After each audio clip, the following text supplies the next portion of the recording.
مشاهدينا الكرام، متابعي منبر الحوار بريس، صباحكم سعيد من مدينة أزيلال، بالضبط من حيث شبيت، هذا الحي الهادئ الذي عرف وقوع جريمة قتل هذا الصباح. يعني الجريمة حدثت في الساعات الأولى من صباح اليوم، يعني حوالي الثانية الثالثة، حيث أقدم شخص على جريمة قتل لأخيه وأخته وأمه.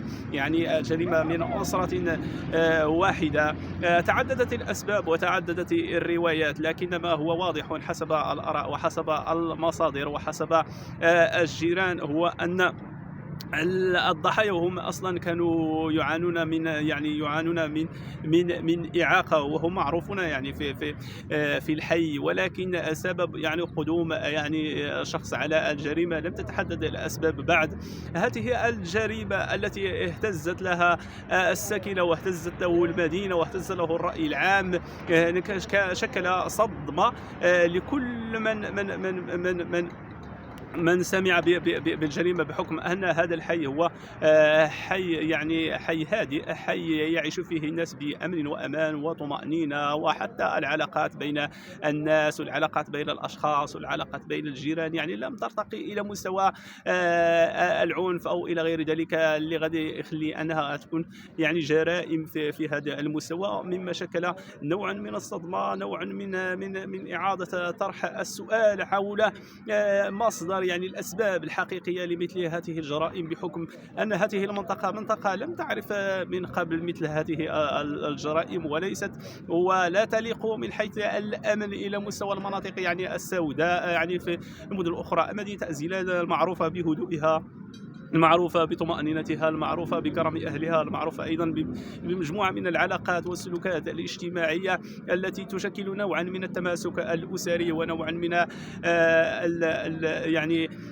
نوع من التضامن الأسري. وإذا بنا نسمع بمثل هذه الأحداث، مما يطرح أكثر من علامة الاستفهام حول الأسباب الحقيقية لهذه الجرائم. هناك تحقيقات، يعني الجاني تم القبض عليه يعني مبكرا، وسيتم يعني إخضاعه يعني للتحقيق، أو أيضا ربما المتابعة النفسية أولا لمعرفة الأسباب.